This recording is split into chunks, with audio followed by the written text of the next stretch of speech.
When you start to design a new interface, your goal is to design an interface that will meet the needs of the user better than the existing design. It's very rare that we design for tasks that users have never even performed before.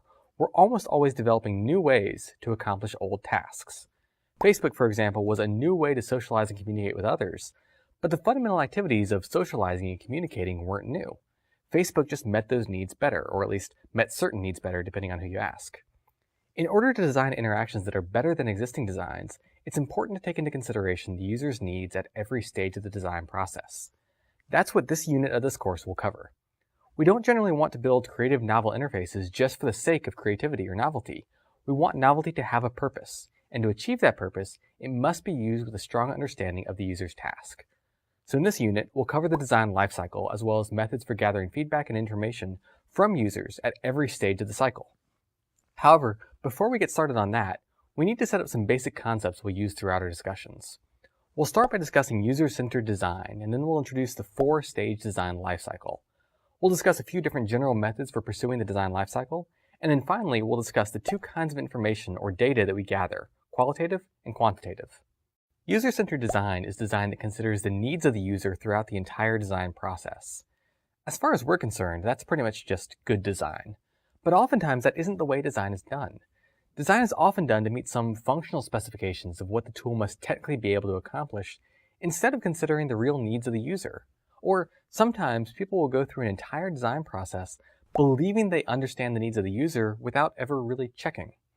User-centered design is about prioritizing the user's needs while also recognizing that we don't know the user's needs, so we need to involve them at every stage of the process. Before we start, we need to examine the user's needs in depth, both by observing them and by asking them direct questions. After we start designing, we need to present our design alternatives and prototypes to the user to get feedback. And when we near a design that we like, we need to evaluate the quality of the design with real users.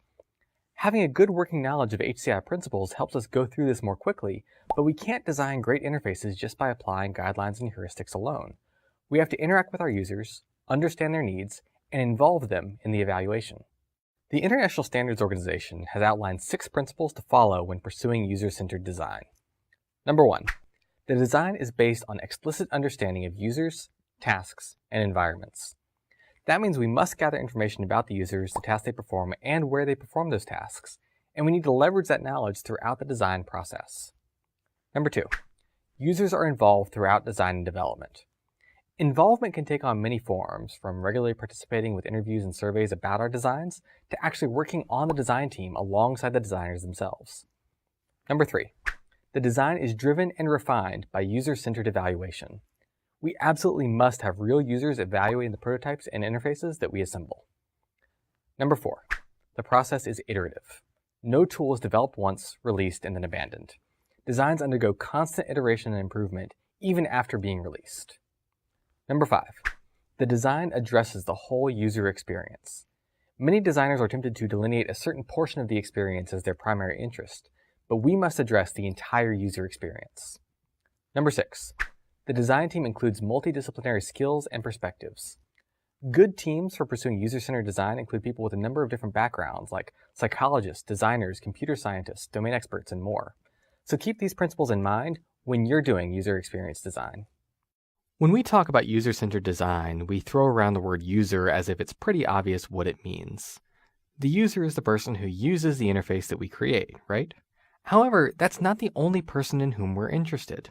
There are multiple stakeholders in this design, and we want to explore how our design is going to affect all of them. The user themselves is what we call the primary stakeholder.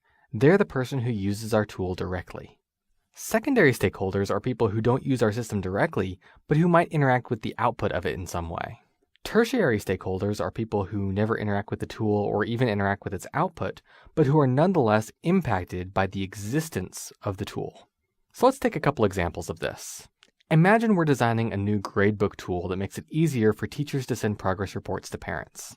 Teachers would interact with the tool, inputting grades and feedback, and so teachers would be our primary stakeholders.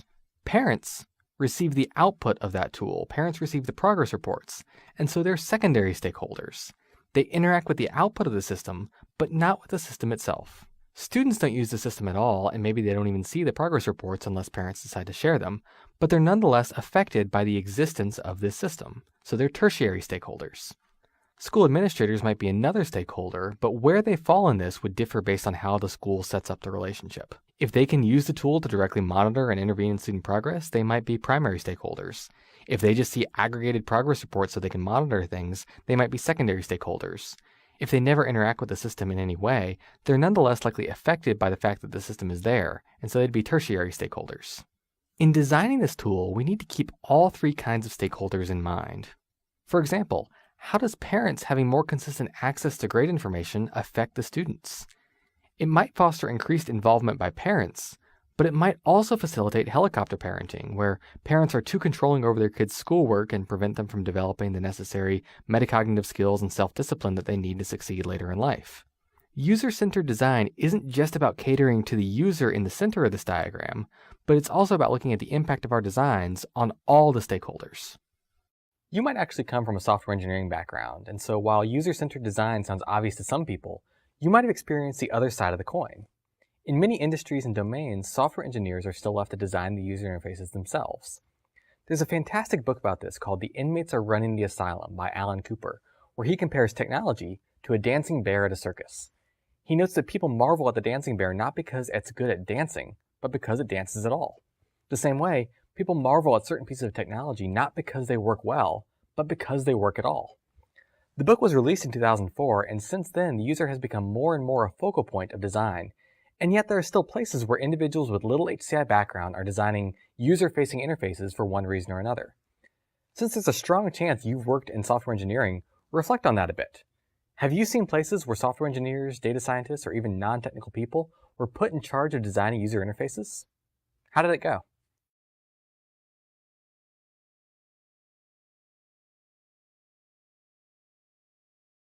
I encountered this in my first job, actually. The summer between my freshman and sophomore years at Georgia Tech, I had a job as a user interface designer for a local broadcast company. I designed an interface, then I handed it over to a team of engineers for implementation. Late in the process, the requirements were changed a bit and a new configuration screen was needed that the engineers just went ahead and whipped up. We got the finished tool, and it all worked beautifully and perfectly except for this configuration screen. It was a list of over 50 different settings, each with 3 to 5 radio buttons to the side. Each setting was a different length, each radio button label was a different length. They were just kind of placed all over the canvas, there was no grid. It was illegible, it was unusable, but it was technically functional. It met the requirements described in terms of what the user must be able to do, just not how usable it was. Fortunately, there's a greater appreciation of the value of user-centered design now than there was then. So many spaces have become so crowded that the user experience is what can really set a company apart. I've actually been noticing a trend lately toward new user experiences around really old tasks. I use an app called Stash to buy and sell small amounts of mutual funds. Buying mutual funds has been around forever, and E-Trade has even been doing that online for a long time. What differentiates Stash is the new user experience: automated investing, simple tracking, simplified summaries. User experience design really has become a major differentiator between success and failure. User-centered design is about integrating the user into every phase of the design lifecycle. So we need to know two things: what the design lifecycle is, and how to integrate the user into each phase. Now, if you look up design lifecycles, you'll find a lot of different ideas. We're going to discuss in terms of a 4-phase design lifecycle that's pretty general and probably subsumes many of the other ones you'll find. The first part of this is need finding. In need finding, we gather a comprehensive understanding of the task that users are trying to perform. That includes who the user is, what the context of the task is, why they're doing the task, and any other information related to what we're designing. Second, we develop multiple design alternatives. These are very early ideas on the different ways to approach the task. It's important to develop multiple alternatives to avoid getting stuck in one idea too soon. The third step is prototyping. We take the ideas with the most potential, and we build them into prototypes that we can then actually put in front of a user. Early on, we might do this in very low fidelity ways, like with a paper and pencil, or even just verbally describing our ideas, but as we go on, we refine and improve. Fourth, and most importantly, we perform user evaluation. We take our ideas that we prototyped and put them in front of actual users. We get their feedback, what they like and what they don't like, what works and what doesn't work, and then the cycle begins anew. The feedback we gain from the users, as well as our experience with these prototypes and design alternatives, improves our understanding of the problem. We now know new areas of the problem we might need to explore with some more need finding.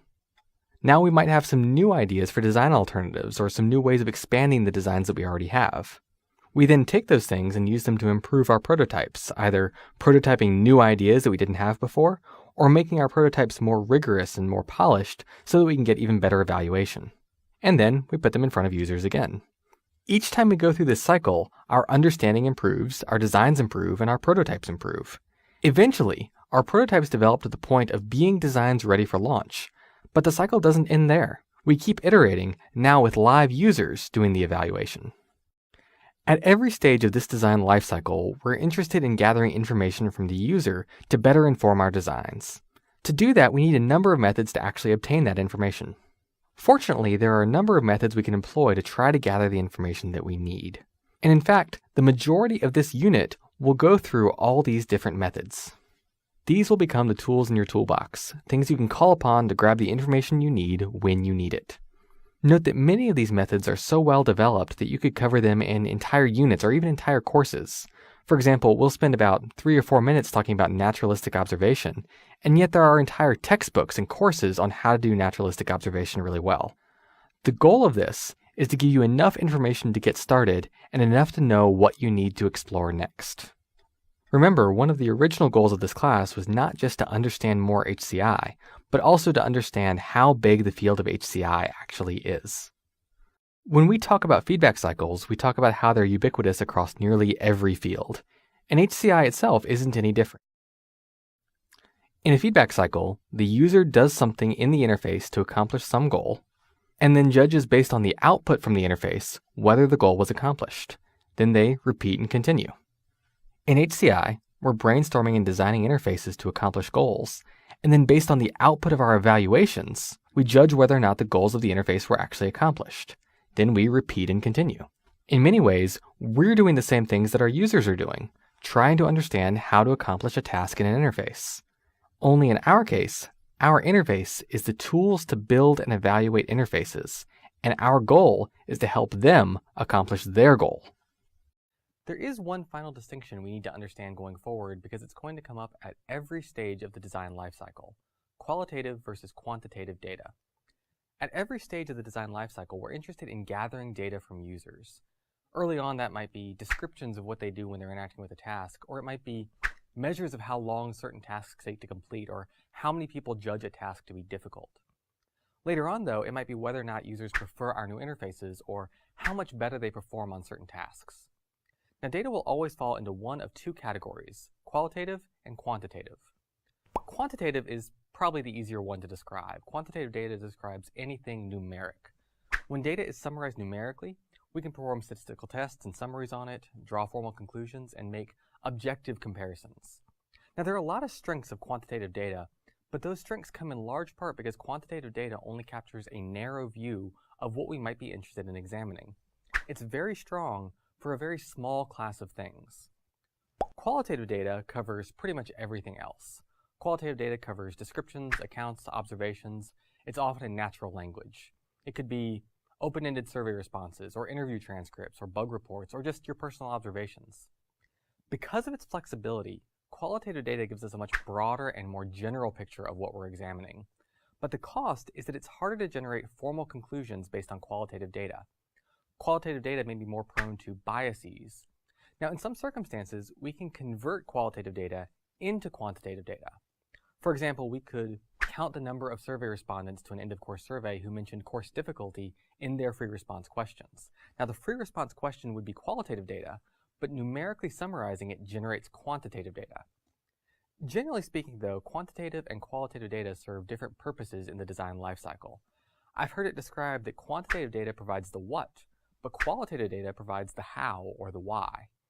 When performing need finding or when doing some initial prototype evaluations, we're likely interested in users' qualitative descriptions of their tasks or their experiences with the interface.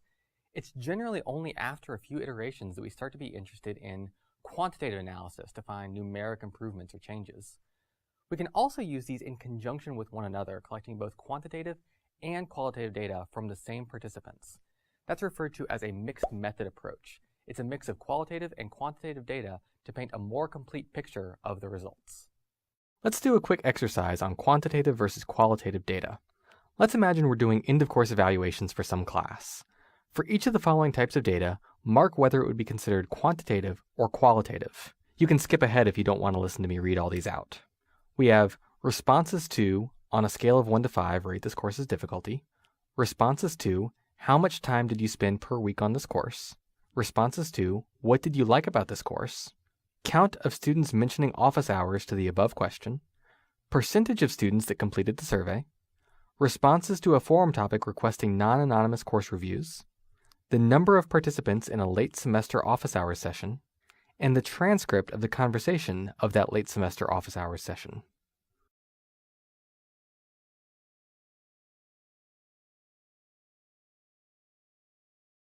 Quantitative data is numeric, and so any of these things that can be measured numerically really qualifies as quantitative data. Many of these things are things that we can just count. So we count the number of students mentioning office hours, we count the number of participants. Here we basically count the number of students that completed the survey and divide it by all the students in the class. And here we have them count how many hours per week they think they spent in the course. The first option can be a little bit tricky. On a scale of 1 to 5 is a numeric scale, but because students have to choose 1, 2, 3, 4, or 5, it's not a continuous numeric scale. For example, we have no way of guaranteeing that a student sees the difference between a 3 and a 4 as the same as the difference between a 4 and a 5. So the types of analysis we can do in the first kind of data are more limited. But nonetheless, it still is measured numerically, and so it still is quantitative data. Within the general category of quantitative data, there are a number of different subdivisions. These are important because they inform what kind of conclusions we can generate and what kind of statistical tests we can perform. We'll talk about statistics more when we talk about evaluation, but it's important to understand what type of data you're gathering during all phases of the design life cycle. So first, there are 4 major distinctions in quantitative data: nominal, ordinal, interval, and ratio data. Nominal data is also referred to as categorical data. It arises when we observe the number of instances of different categories. So for example, if we asked a bunch of users, how do you typically commute to work? These would each be different categories. Our data would be the number of people that fell into each category. Ordinal data is similar to nominal data, but there's some explicit ordering to those different categories. So for example, we might ask, on a scale of 1 to 5, how would you rate your level of satisfaction with your commuting method? And the user would choose highly dissatisfied, dissatisfied, neutral, and so on. These are still categories, but there's an ordering to them. But what's important here is that we don't actually know how big the gaps between these categories are. It could be that users perceive only a small difference between neutral and satisfied, or only a small difference between satisfied and highly satisfied. They might perceive the difference between satisfied and highly satisfied as smaller, for example, than the difference between dissatisfied and highly dissatisfied. That's where interval data comes in. With interval data, we do know the exact difference between values. Imagine if we ask commuters, at what time do you leave for work in the morning? We know that the difference between 6 a.m. and 8 a.m. is the same as the difference between 8 a.m. and 10 a.m. So the interval between the different options is the same. But that can still lead to some strange comparisons. 8 a.m. isn't twice as late as 4 a.m. It's 4 hours later, but just because 8 is twice as much as 4 doesn't mean 8 a.m. is twice as late as 4 a.m. We know the intervals between the numbers, but we don't know their ratios. We often talk about this in the context of temperature. 64 degrees isn't twice as warm as 32 degrees, even though 64 is twice 32. With interval scales, there is no 0 point, only intervals between numbers. And that brings us to the 4th kind of quantitative data, ratio data. Ratio data is just like interval data, except it has a 0 point. So that means we can actually use ratios. If we ask our commuters how long it takes them to get to work, we know that someone who says 30 has twice as long a commute as someone who says 15, and 15 is twice as long as 7.5, and so on. So those are our 4 general types of quantitative data. But there are more subcategories that come up among these too. For example, with nominal data, we can have single nominal and multi-nominal data. Our question here is, can a person be in more than one category at the same time? Earlier when we had this question, we phrased it as single nominal. We asked users to choose only one of these options. But it'd be entirely possible to have users who take different forms of transportation on a regular basis. So why force them to choose only one? With multi-nominal data, we might let them choose more than one option. And so any given user can fall into multiple categories. If you read about quantitative data, you'll see that ordinal data can also be multi-ordinal. But to be honest, I've never seen a compelling example of when that might happen, so I'm not going to show one here. With nominal data, we can also have binary and non-binary data. This distinction is a little bit more straightforward. The example we've already shown is non-binary. There's more than 2 different options. Binary nominal data has only 2 categories. This might seem like a silly distinction, but it's actually important because the type of statistical tests we do with binary data are a little bit different from the types of statistical tests we do with non-binary data. This distinction between binary and non-binary data can also apply to ordinal data. Non-binary ordinal data is pretty straightforward. It's a 1 to 5 scale or a 1 to 7 scale or anything like that. But we can still have ordinal binary data. For example, what grade did you earn in driver's ed? We would interpret an implicit ordering between fail and pass. So that would make it ordinal data, but there's still only 2 options, so it's binary data. With both interval and ratio data, there's also a distinction between discrete and continuous. Discrete means it's something countable. So if we ask, how long is your average commute in minutes, we're generally expecting people to give an answer in a whole number. We're not expecting someone to say it takes 15.245 minutes. So that would be discrete. It's a countable number of minutes. If on the other hand, we were to put sensors in people's cars and actually time how long their commutes are, we would arrive at continuous data. We would get values like it takes on average 31.2513 minutes for you to commute. And just like that distinction between binary and non-binary data, this distinction sometimes informs the type of statistical tests we're supposed to use. So these are our general categories of quantitative data, as well as some smaller distinctions that might be relevant. In practice, I can share that actually I find relatively few times in our work where we use interval data. Usually when we're dealing with real numbers, we're dealing with numbers that have a 0 point, like time or number of occurrences. And similarly, the type of statistical tests that we use for interval and ratio data are almost always the same. And we similarly use some of the same tests for nominal and ordinal data. But I'm getting ahead of myself a little bit. For now, what's most important is just to understand what kind of data you're collecting. Just as there are different types of quantitative data, so also there are different types of qualitative data. In practice, though, the types of qualitative data we generate are usually much more closely integrated with the way in which they were generated. For example, we could have discrete ratio data that comes from self-reported responses on a survey, or naturalistic observations in the wild, or logs from real interfaces. Qualitative data, on the other hand, tends to be determined more by how it's gathered. Some common types of qualitative data we'll deal with are transcripts from things like interviews and focus groups, field notes we might take during naturalistic or participant observation, artifacts like reviews left for existing interfaces or the existing interfaces themselves, and lots more. Quantitative data is numeric data, and qualitative data is everything else. So the span of possible qualitative data is a lot larger. Now, qualitative data is strong because these types of data provide a much richer picture of what we're investigating, but with that strength comes some costs. Qualitative data is also more expensive to analyze, and it's also a lot more prone to interpretation biases. So for that reason, we often convert qualitative data to quantitative data for the purpose of analysis. We do this through a process called coding. Now here, coding isn't writing Python code or doing anything like that. Coding is a process of taking free-form qualitative data and boiling it down into some numeric categories. Typically, these categories are nominal, which allows us to do whatever kind of statistical test we can do on nominal quantitative data. During this process, we lose some of that rich data, but what we gain is a numeric representation that we can use in new ways. And plus, we didn't really lose that original data, it's just not part of the output of this coding process. So we can still go back and look at it if we need to. The other thing that comes out of this process is a documented methodology for actually coding the qualitative data to quantitative data. So if anyone asks where we got these numbers, we can actually show them the process we went through. That helps us argue that our interpretations are not just biased interpretations of what happened, but they are actually rigorous analyses based on that qualitative data. In HCI, we almost always want to use some mix of these two. Our problems are far too rich to address with quantitative data alone, but for that same reason, we risk being dominated by biases if we focus solely on qualitative analysis. As we go through the unit in this course on methods, we're going to take a running example as a design challenge to explore the different HCI research methods. I'm going to choose a challenge quite close to home for me, improving the MOOC recording process. Over the past several lessons, you've been exploring how the design lifecycle applies to the area of HCI that you chose to explore. Now that we've reached the end of the unit, Take a moment and reflect on the lifecycle that you developed. How feasible would it be to actually execute? What would you need? What kind of users do you need? How many? When do you need them? There are right answers here, of course. Ideally, you'll need users early and often. That's what user-centered design is all about. In educational technology, that might mean having some teachers and students and parents that you can contact frequently.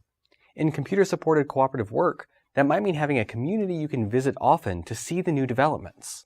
In ubiquitous computing, that might mean going as far as having someone who specializes in low-fidelity 3D prototypes to quickly spin up new ideas for testing. Now that you understand the various phases of the design lifecycle, take a moment and reflect on how you'll use them iteratively and as a whole in your chosen area of HCI.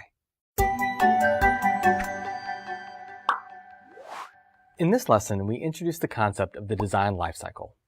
There are lots of versions of the design lifecycle out there, but we're going to focus on the most general 4-step cycle. The cycle starts with need finding, then goes to constructing design alternatives, then to prototyping, and then to user evaluation, and then the cycle repeats. The goal of this cycle is to realize user-centered design that takes into consideration the user's needs at every step. In the rest of this unit, we're going to focus on filling up your design lifecycle toolbox with tools for gathering the right kind of data at the right time and using it in the right way.